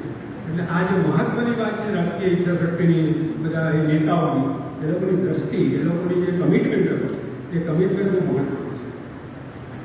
તેવી જ રીતે જગજીવન રામ મિનિસ્ટર હતા અને જગજીવન રામને કુરિયનને કીધું કે મારે તમને મળવું છે. કુરિયન કોઈ મિટિંગમાં દિલ્હી આવ્યા હતા. તો પેલા શ્રી સુબ્રમણ્ય કીધું કે અલા તો જગજીવન રામ બોલાવે છે તો જા, કે અહીં કુરિયન કે નહીં મારી મિટિંગ પર આવીને જવા, કે નાના તો જા, કારણ કે જગજીવન રામ બહુ વિચિત્ર માણસ છે. તો દિયાને મળવા જગજીવન કે બેસો, મારે તમારું કામ છે. તો કે શું? મારા મત વિસ્તાર સાસારામમાં, બિહારના સાસારામમાં તમે એક ડેરી ઊભી કરી આપો, કારણ કે મારા મતદારોને ખુશ કરવા છે. પણ એ ડેરી ખાનગી હોય છે. એટલે કુરિયન તો એટલું ઊભા થઈ ગયા કે સર હું સહકારનો માણસ, મારું જીવન સહકારી છે, હું ખાનગી નહીં કરું, તમે કાયદેસર નથી. તમે સાચું કહો છો? તમે ફરી બોલો, તમે શું કહો છો? કે ના, હું ખાનગી નહીં ઊભી કરું. અહીંથી ચાલતી પકડો. કુરિયન ત્યાંથી નીકળી ગયા. જગજીવન રામે લાલ સહીથી નોંધ કરી કે આ માણસ પાસે એનડીડીબી છે અને બીજું એક સંગઠન હતું આઈડીબી, એટલે કે એ આઈડીબી જે હતું એ આઈડીબી પાસે પુષ્કળ પૈસા, એનડીબી પાસે ઓછા. એટલે કે ટેકનિકલી આ આઈડીબીના અધ્યક્ષ નહીં લઈ શકે, ફક્ત એનડીડીબીના જ લઈ શકે. એટલે કુરિયને પાછા ઇન્દિરા ગાંધી લીધી. એટલે ઇન્દિરા ગાંધી પાસે લખ્યું જગજીવન રામને કે આ બંને અધ્યક્ષ રાખશો અને આમાં કોઈ પણ ફેરફાર નહીં થશે. એટલે કુરિયનની જે આખી જે સ્ટાઇલ હતી એ સ્ટાઇલ એમની એટલી બધી હતી કે એમને રાજકીય નેતાઓ પણ એની આગળ ઝૂકી જતા હતા. 1970માં એચ.એમ. પટેલ નાણામંત્રી હતા અને ત્યારે આપણે ત્યાં તેલિયા રાજા, તમે બધા જાણો છો કે બધા સૌરાષ્ટ્રના તેલિયા રાજા, અને બધા તેલિયા રાજાઓ તેલનો સંગ્રહ કરીને બહુ ઊંચી કિંમતે તેલ વેચતા હતા. સરકાર આયાત કરતી હતી તેલ, ઓછી કિંમતે આયાત કરતી હતી અને તેલિયા રાજા એ જ કિંમત લઈ લેતા અને જ્યારે તેલનો ભડકો થાય ત્યારે ઊંચી કિંમતે વેચતા હતા. એચ.એમ. પટેલ આપણું વિદેશી મૂલ્યામણ બહુ ઘસાઈ જાય છે. એટલે કુરિયનને કીધું કે તમે આ તેલનું કંઈક કરી આપો યાર, કે સહકારી ધોરણે કંઈક થઈ શકે તેવી રીતે. કુરિયને પાછું એના સ્ટાઇલ પ્રમાણે એમણે ચેલેન્જ ઉપાડી લીધી અને એક તેલ બજારમાં મૂક્યું, જે કદાચ આપણે બધા જાણતા હશે એનું બ્રાન્ડ હતું ધરાતેલ. આજે ધરાતેલ છે માર્કેટમાં એ કુરિયને મૂક્યું અને 10 વર્ષની અંદર એ 160 કરોડની એની કમાણી એને કરી આપી ધરાતેલથી, અને એટલું વિદેશી મૂલ્યમાં કમાઈ. પછી ધરાતેલ બંધ થયું એની અલગ કહાની છે, પણ એક કુરિયને 10 વર્ષ સુધી ધરાતેલ કર્યું. હવે આ જ અરસામાં તેલ આયાત થયેલું તેલ, બહુ મોટા જથ્થામાં આયાત થયેલું તેલ સરકારની પાસે પડેલું હતું. કોઈક સરકાર, કારણ કે સરકારી અમલદારીમાં કોઈ સારા સરકારી અમલદારી હોય, એટલે એક અમલદારે એવું કીધું કે આ તેલ જે પડ્યું છે સરકાર પાસે, તેમાં એક મિનિસ્ટર છે, મિનિસ્ટરે રાજીવ ગાંધીને એવું ઠસાવી દીધું છે કે આ તેલ બગડેલું છે અને અડધી કિંમતે વેચી કાઢો. એટલે કુરિયને રાજીવ ગાંધીની એપોઇન્ટમેન્ટ આપી. રાજીવ ગાંધી એને તરફ એપોઇન્ટમેન્ટ આપી. કુરિયન શું છે એટલે સાહેબ મને આવી ખબર પડી છે ને એ તેલ બગડેલું નથી પણ તમને મોટું માહિતી આપી છે ને અડધી કિંમતે લઈ જવામાં આવી છે. હું એ તેલ ધારા માટે લઈ લઉં છું અને લોકોને વેચું છું. મને તમે પૂરી કિંમતે આપો પણ તમે કહેવું છો તો સાચું છે કારણ કે 10 મિનિટ પછી મિનિસ્ટરની મિટિંગ હતી. કુરિયનને રાજીવ ગાંધીએ કીધું કે તમે અહીંયા બેસી જાઓ. તો કે નહીં પણ હું મિટિંગમાં ઇન્વાઇટ નથી હું કેવી રીતે બેસું? ના તમે બેસો એમ કે. અને એ મિનિસ્ટર સાથે એમના સેક્રેટરી હતા ત્યારે ટીએન સેશન હતા. એટલે કુરિયન, ટીએન સેશન અને મિનિસ્ટર 4 જણા બેઠા રાજીવ ગાંધી. એટલે પેલા મિનિસ્ટરે કીધું આવું છે. તો રાજીવ ગાંધી પણ આ મિસ્ટર કુરિયન તો આખી કિંમતે લેવા માંગે છે. એટલે પેલો ભડક્યા કે તમે કંઈક શું કરવા માંગો? કે હું વેચીશ આને. અને કુરિયને રાજીવ ગાંધીએ તેલ કુરિયનને આપણે કુરિયને એ તેલ બજાર કિંમતે વેચીને સરકારને બહુ મોટા એમાંથી ઊભા કર્યા.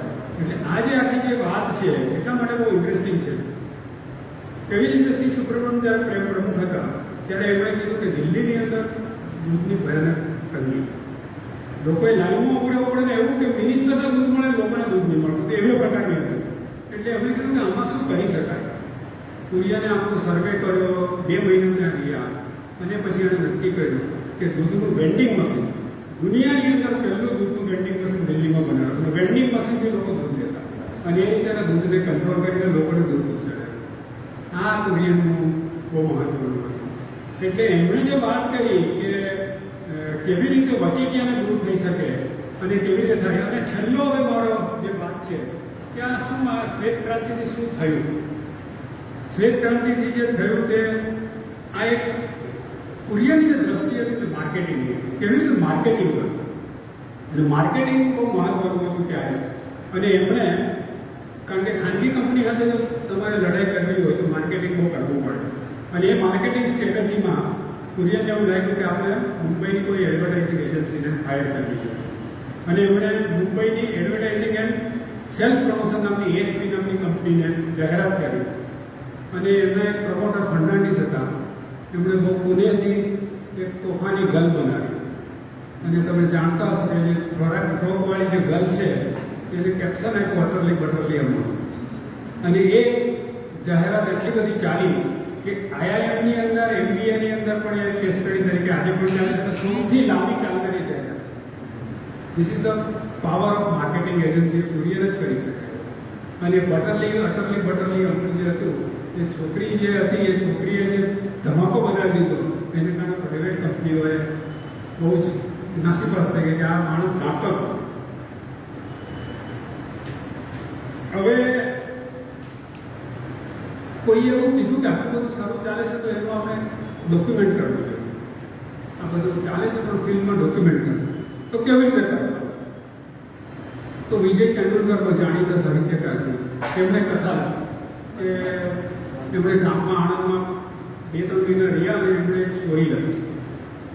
પછી કંઈ આની ડોક્યુમેન્ટરી બરાબર થાય અને એક ફીચર ફિલ્મ બને તો કેવું. એટલે કુરિયને શ્યામ બેનેગલ જે અત્યારે 2 વર્ષ પહેલાં અવસાન થયું તે શ્યામ બેનેગલનો સંપર્ક કર્યો. અને શ્યામ બેનેગલ અને તેંડુલકરની વાર્તાને આધારે પિક્ચર બની બંધન. સ્મિતા પાટીલ, નસીરુદ્દીન શાહ એ લોકોનું. હવે એ પિક્ચરનો ખર્ચ, ફિલ્મનો ખર્ચ 10 લાખ રૂપિયા. તો શ્યામ બેનેગલને વિજય તેંડુલકર ખબર નથી, પૈસા નથી, એનડીટીવી પૈસા આપવાના. કુરિયન કે મારી પાસે પણ પૈસા નથી. કુરિયને ખેડૂતોને કીધું, 10 લાખ ખેડૂતોને, 5 લાખ ખેડૂતોના મેમ્બર હતા કે તમે 2 રૂપિયા આપો તો આપણે આ ફિલ્મ બનાવી શકીએ. ખેડૂતોએ 2 રૂપિયા આપીને this was the first attempt of crowd funding. Crowd ફંડિંગનો પહેલો એવો પ્રયોગ આખા વિશ્વમાં થયો કે ખેડૂતોએ 2 રૂપિયા આપીને 10 લાખ રૂપિયાનો ફિલ્મ બની. અને મંથન જ્યારે થઈ ત્યારે ઘણા બધા જે વાંચતા છે છાપામાં, ખેડૂતો ટ્રેક્ટરો ભરીને મંથન જોવા જતા હતા. અને મોહે ગાંવ કાકો પારવાનું એ જે ગાયન હતું સીતા પાટીલનું એ ખૂબ જ પોપ્યુલર થયું. તો આ એક બહુ મોટું એનું પ્રદાન રહ્યું. શું આમાં પરિવર્તન આવ્યું? તો ગ્રામીણ ક્ષેત્રમાં આપણે તમારા નાત જાતના જબરદસ્ત વાળા છે, જ્ઞાતિના ભેદ છે, ઊંચ નીચના ભેદ છે. તો આ અમૂલે શું કર્યું? અમૂલે એવું નક્કી કર્યું કે તમે દૂધ ભરવા હો તો જેલો તે પહેલો જે આવે તેને દૂધ ભરવાનું ડેરીમાં. હવે બધાએ લાઈનમાં બામણેની લાઈનમાં ઉભારવાનું, પાટીદાર ઉભા ને દલિત ઉભા રહેવાનું. એટલે લાઈનમાં ઉભા રહેવાથી આગળ છે. ત્રીજું કે તમારે દૂધ એક જ કેનમાં બધાનું દૂધ જાય. એટલે તમને ને મને ખબર નહીં કે દલિતની ભેંસ છે કે પાટીદારની ભેંસ છે કે બામણની ભેંસ છે. આ જે મોટું પરિવર્તન આવ્યું ગ્રામીણ ક્ષેત્રે, એ એટલું મોટું પરિવર્તન આવ્યું કે જેણે ભેદભાવ ઓછા કર્યા. અને ત્રીજું પરિવર્તન કે પહેલી વાર એવું થયું કે ભાઈ સ્ત્રી અને પુરુષ કરતા સ્ત્રી, કારણ કે પશુપાલન વ્યવસાય સ્ત્રી કરતી હતી, એટલે સ્ત્રી એવું અહેસાસ થયો લોકોને કે સ્ત્રી કમાઈ કરી શકે છે, સ્ત્રી આર્થિક ઉન્નતિ કરી શકે છે અને સ્ત્રી મજબૂત બની શકે છે. સ્ત્રી જો મજબૂત બને તો વિકાસ વધારે થાય. એવું જે પ્રતિપાદિત થયું એ ગ્રામીણ પરંપરામાં જે મોટું એક બહાર આવ્યું અને જેણે આપણે સ્ત્રી પુરુષ સમાનતાની જે વાત છે, ભેદની ઉચનીચની વાત છે, જ્ઞાતિભેદની વાત છે, એ આ બહુ મોટી આનાથી એક સોશિયલ અને સામાજિક ઉદ્દેશો થાય, સામાજિક ઉદ્દેશો આવવાથી. પછી સ્ત્રી પુરુષો સંબંધ થયું, સામાજિક બદલાવ આવ્યો, જ્ઞાતિ જાતિ ઓછી થઈ. અને સૌથી મહત્વનું કે બધા પેલા લોકો આવતા ને તે પશુપાલનને પશુઓની ચિકિત્સા બહુ કરતા, કારણ કે કુરિયને આખો વેટરનરી એક નવો ડોક્ટરો બનાવ્યા અને એ લોકો જઈને બહુ બધું તપાસ કરતા. અને એ જમાનામાં જે ખેડૂતો છે તમને ખબર હશે, એક ડાયસ્ટોપિયા કરીને રોગ થતો ભેંસોને, અને એમાં એવું હતું કે ભેંસ જ્યારે ગર્ભવતી થાય ને તો એનું બચ્ચું છે ને તે ઊંધું થઈ જાય. એટલે આ લોકોએ વેટરનરી ઓફિસરોએ એના હાથ નાખીને એને ચટ્ટું કરીને પછી એ કરતું. એટલે એટલી બધી એ લોકો મહેનત કરવી પડતી કે આ બધાએ જોયું કે ભેંસોને જીવાડવું હોય તો આટલું બધું પશુ ચિકિત્સા કરવું પડે, આટલું બધું ધ્યાન આપવું પડે. જો આપણે આપણા જીવનમાં પણ જો હેલ્થ માટે કોન્શિયસ થઈએ તો કેટલું બધું સારું. અને એને કારણે હેલ્થની આખી સ્કીમ મૂકી અને ત્રિભુવનદાસ પટેલ મળી ગયા એટલે ત્રિભુવનદાસ ફાઉન્ડેશન અત્યારે પણ ચાલે છે અને મનુષ્યના હેલ્થ માટે બહુ મોટું કામ કરી રહ્યું છે. એટલે આ એક બહુ મોટી એક વાત થઈ. હવે કુરિયન રાષ્ટ્રપ્રેમાની અંદર પેસ્તનજીનો દીકરો મીનુ એ પાછું કોલસનનું ફેક્ટરી તો ચલાવતો જ હતો. હવે જ્યારે ભારતને ચીનનું યુદ્ધ થયું અને ભારતને પાકિસ્તાનનું યુદ્ધ થયું ત્યારે બહુ અછત થઈ ગઈ દૂધની, કારણ કે સેનાને પાવડર મોકલવો. એટલે મીનુએ પાવડરની કિંમત વધારી દીધી. એટલે કુરિયન જ્યારે મુંબઈ ગયા અને એને કીધું સારા ગદ્દાર છે, દેશની માટે તો આવું કરે છે, અને એણે કીધું કે જો તું આવું કરશે ને તો અમે 10 ગણું વધારશું તો તારે કંપનીનું નીકળીશું. એ રીતે એણે મીનુને કીધું કે તારે અમારી કિંમતે જ બજારમાં માર્કેટ કરવું પડશે. નેસ્લે કંપની એની પેરેલલ કંપની હતી. એટલે નેસ્લે કંપની એવું કહેતી કે તમે ભેંસમાંથી કોઈ દાડો દૂધનો પાવડર બને, ગાયમાંથી જ બને. એટલે કુરિયન કહે કે અમે ભેંસમાંથી દૂધનો પાવડર, અને ભેંસમાંથી દૂધનો પાવડર બનાવ્યું ભેંસના દૂધમાંથી. અને એણે કીધું કે મિસ્ટર એક દિવસ એવો આવશે ને કે જ્યારે તમે મારી પાસે મારી ફોર્મ્યુલા લેવા આવશો. અને નેસ્લેનો ડાયરેક્ટર એકવાર કુરિયન પાસે મને કહેવું ભેંસના દૂધમાંથી કઈ રીતે પાવડર બને. આ એનું રાષ્ટ્રપ્રેમાન હતું, આ એનું દેશભક્તિ હતી.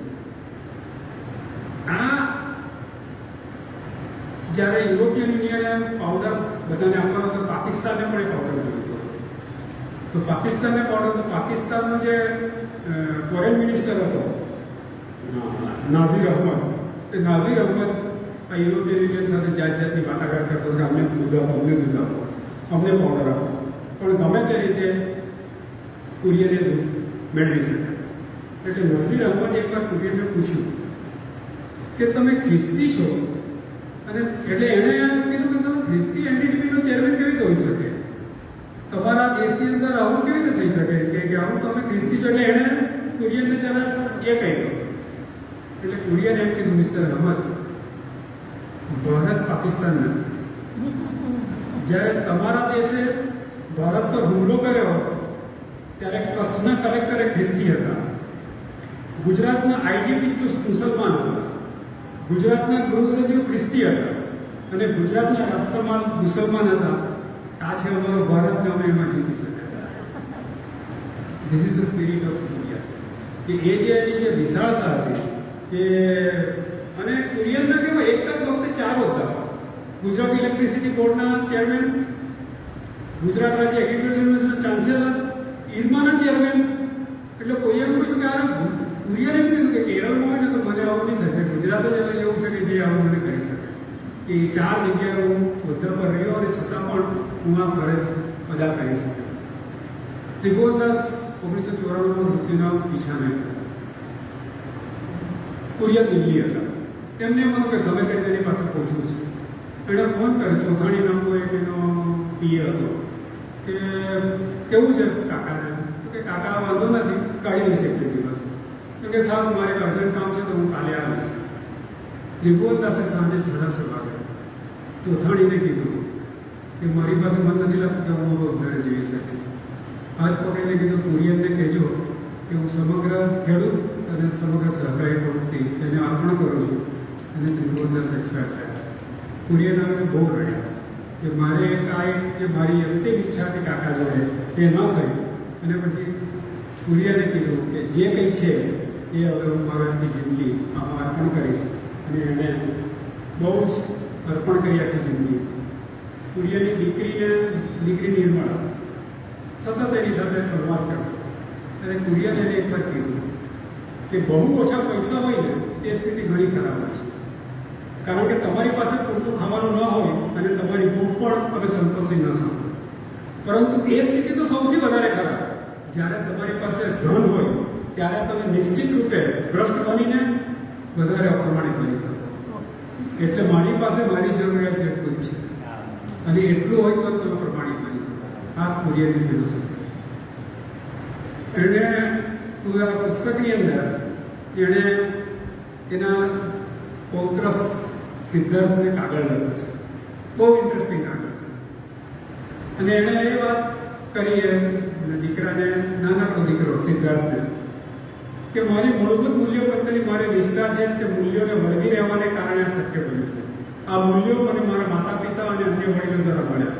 મારા ગુરુ અને મારા પ્રેરણામૂર્તિ એવા હિના ત્રિભુવનદાસ પટેલ દ્વારા મળ્યા. આ મૂલ્યોમાં પ્રમાણિકતા, નિષ્ઠા અને વારંવાર ઉલ્લેખ કરેલો છે. એ વાત સ્પષ્ટ થઈ ચૂકી છે કે પ્રમાણિકતા અને તેમાં પણ વ્યક્તિગત પ્રમાણિકતાનો અર્થ એ છે કે તમે તમારી જાત પ્રમાણે પ્રમાણિક રહો.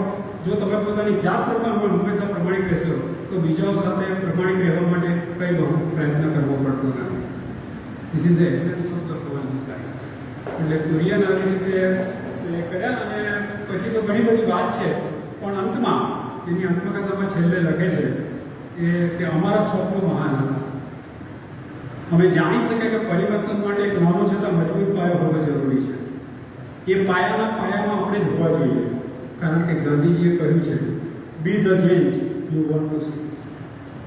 એટલે આ જે આખી તમે તમારા પરિવર્તનના વાહક તમારે જાતે બનવાનું, તો જ તમે સમાજમાં પરિવર્તન લાવી શકો. ઘણી બધી વાત છે, 7:15 થયા તો મને શાંતિથી સહન કર્યો. Thank you.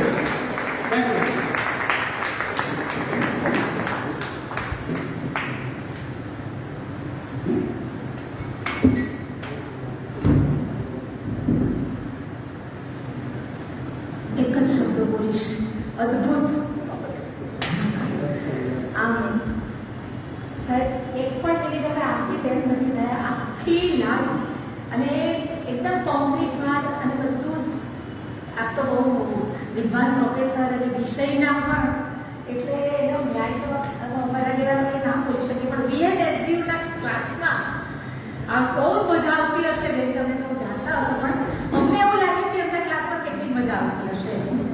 અને ખૂબ સરસ 15 મિનિટ છે એટલે હું કીર્તિકા વૈદ્ય જરાક ઊંઘી થઈ જાય. આપ સૌ સાહેબનો લાભ લો. મારો અંગત રીતે વાતમાં કેટલા બધા સરસ રીતે આપણી સામે રજૂ થયું છે. પછી બીજી વાતો કરીશું, પણ 10-12 મિનિટ મંચ આપના સૌ માટે ખુલ્લો મૂકું છું. ખૂબ ખૂબ સરસ. એટલે સ્ક્રિપ્ટ વેલ સ્ક્રિપ્ટેડ, પણ સ્ક્રિપ્ટ બહુ લાંબી, પણ પેલાની સાથે રહીને એને ટૂંકા કરતા જવાનું. આપણને ખબર ના પડે કે એઓ શું સ્કીપ કર્યા છતાં પ્રવાહિતા જાળવી રાખવી. એ તો સિદ્ધ હસ્તને બહુ આત્મસાત કર્યું હોય ને તો જ થાય. ગમે છે નહીં તો બરાબર છે, પણ પેલું ખાસા પાના જતા બી રહેતા હતા, પણ છતાં બી આપણી લીંક જરાય તૂટતી નહોતી. તો મંચ આપ સૌ માટે ખુલ્લો છે. જરા ઝડપથી જે કંઈ પૂરક ચર્ચા, પૂરક વિદ્વાન સામે પણ બેઠા છે બધા. આજે સાહેબ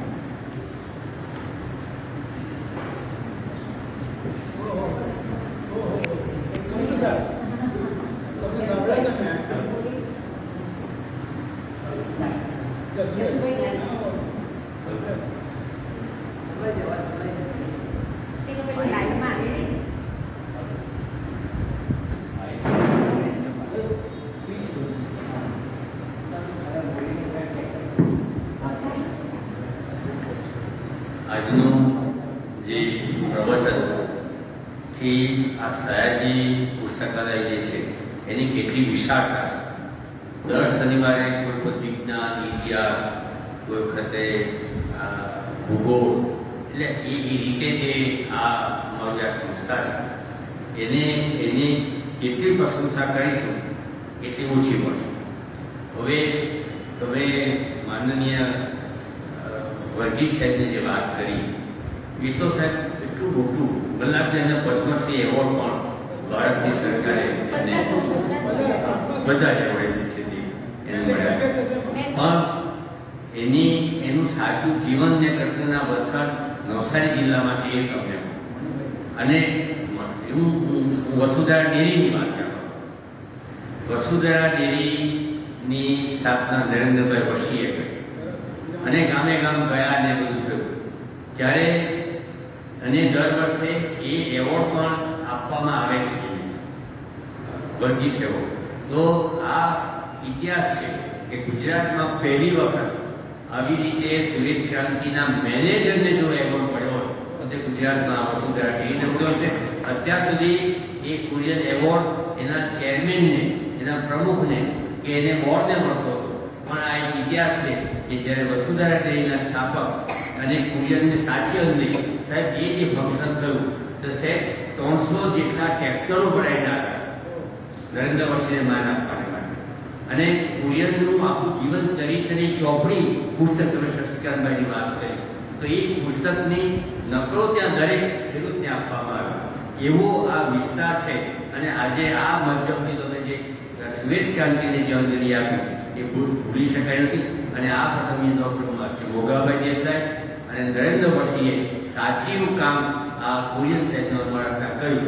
અમારા સવારે નામ અહીંયા વસુધારા છે પણ અમૂલનું નામ તમે એ બધું કર્યું ત્યારે અમને આનંદ એ છે કે તમે આ એ જગ્યા પર આજે સાચી અંજલિ આપી. નરેન્દ્ર વશી હમણાં જ રિટાયર થયા અને એમને એવોર્ડ આપવામાં આવ્યો ત્યારે આ દક્ષિણ ગુજરાત ત્યાં હું જીવતો આખું દક્ષિણ ગુજરાત ત્યારે તો બહુ જ કુરિયન અને નરેન્દ્રભાઈમાં રિટાયર થયા છે આજે પણ છે. ત્યારે એ આનંદમાં અમે ઉમેરો કરીએ છીએ. તો મેં બહુ વિશાળ વ્યક્તિત્વને જે સમય મર્યાદામાં જે એમને અંજલિ આપી, પરિચય આપ્યો એનો મને ખૂબ આનંદ છે. ધન્યવાદ.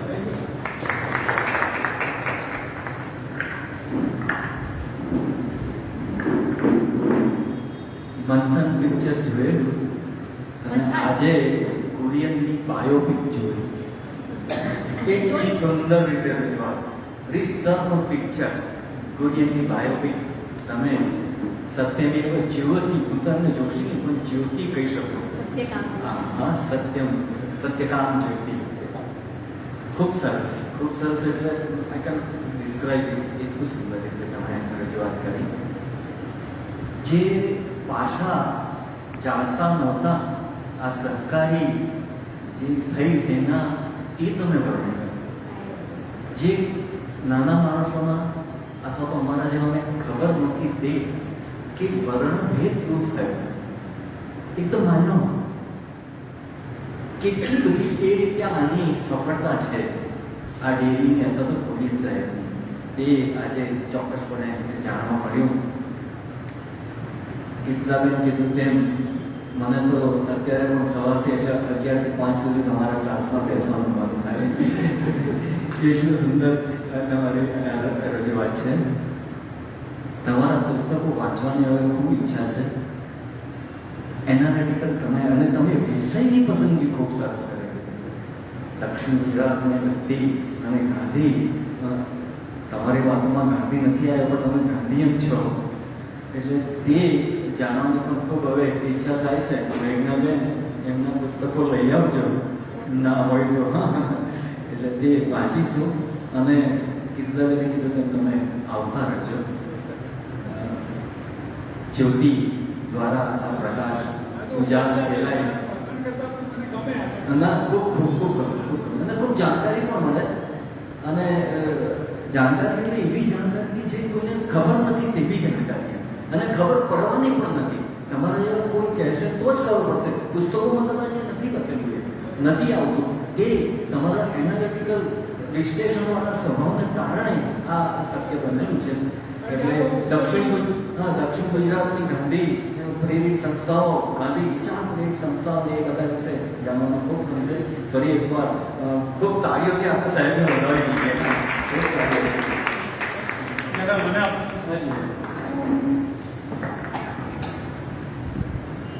આ આખી જે સ્ટોરી આપણે સાંભળી એમાં એક મહત્વનું જે factor political will. Political will જો આમાં આડી આવી હોય તો આ કુરિયનજી આટલું બધું કામ નહીં કરી શકે. અને એનો અર્થ એ કે જો પોલિટિકલ વિલ હોય તો આવા ઘણા બધા કામો ઘણી રીતે સારી રીતે થઈ શકે. આજે આપણે પછાત છીએ એનું કારણ અત્યારે પોલિટિકલ વિલ ઘણા બધા ફિલ્ડમાં કામ નથી. એટલે એમણે જે શબ્દ વાપરો વિચારશો કુરિયનમાં એટલે કોઈની સાથે પણ એ વિચારશોતાથી રસ્તા. ખૂબ સરસ કીર્તિદાબેને કહ્યું તેમ અદભુત. હજી મને એમ થાય બધું એ કલાક બે કલાક તો બોલ્યા કાંઈ ને તમે સંભળાવા જ કર્યા અને બધું આમ સંસ્થાનું ઉતરી ગયું કુરિયન વિશે તે કશું જાણતા નહોતા. ખૂબ ખૂબ સરસ, ખૂબ અભિનંદન સાહેબ આપને. અને આપ ફરી પાછા આવો અને તમારી રાહ જોઈશું. તમારું તો શિબિર રાખવો પડે. શિબિર એટલે થોડું મને એવું લાગ્યું નહીં કે આપણે હજુ એમનો જેટલો ઉપયોગ કરવો જોઈએ. હા, ગાંધીયન વિષયો આપીને શિબિર સાહેબ પલક પાડ્યા વિના બોલ્યા ને અમે પલક પાડ્યા વિના સાંભળ્યું. હું જોઈ શકતો હતો કારણ કે અમે લોકો જ્યારે ભાષણ આપીએ ને આઈ પડશે. એટલો ખ્યાલ આવે કે રિસર્ચ છે કે નહીં.